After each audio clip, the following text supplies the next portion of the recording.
veut tous optimiser nos impôts, c'est normal. Mais attention, la ligne rouge est vite franchie.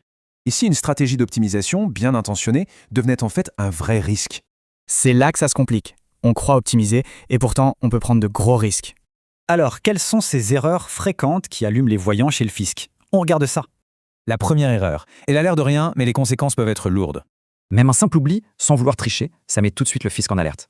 Le vrai souci, c'est qu'une seule erreur, et hop, c'est tout le dossier qui devient suspect. Deuxième erreur, tout aussi courante, cette fois on parle des déductions. Forcer un peu sur les déductions pour réduire la note, ça c'est une très mauvaise idée. Une déduction, pour être valable, doit être cohérente, fondée et bien sûr défendable. Troisième point d'attention, le choix même du mécanisme fiscal. Ce qui marche pour l'un n'est pas forcément bon pour l'autre, le contexte, c'est la clé. Et on arrive à la quatrième erreur, celle qu'on oublie le plus souvent. Une petite erreur, ça arrive.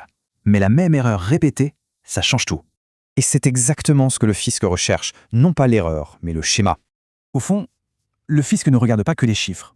Il cherche une logique d'ensemble.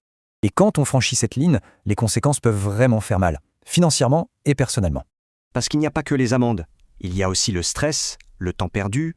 La solution n'est pas dans les astuces. La vraie sécurité, c'est une stratégie bien pensée. Alors comment faire? On structure, on vérifie tout, on adapte et on sécurise l'ensemble. Le but, ce n'est pas juste de payer moins, c'est de le faire sereinement, avec une stratégie qui tient la route. La question finale est donc simple, cette stratégie est-elle vraiment solide? Mieux vaut faire vérifier sa situation maintenant, plutôt que d'attendre un contrôle qui coûtera bien plus cher.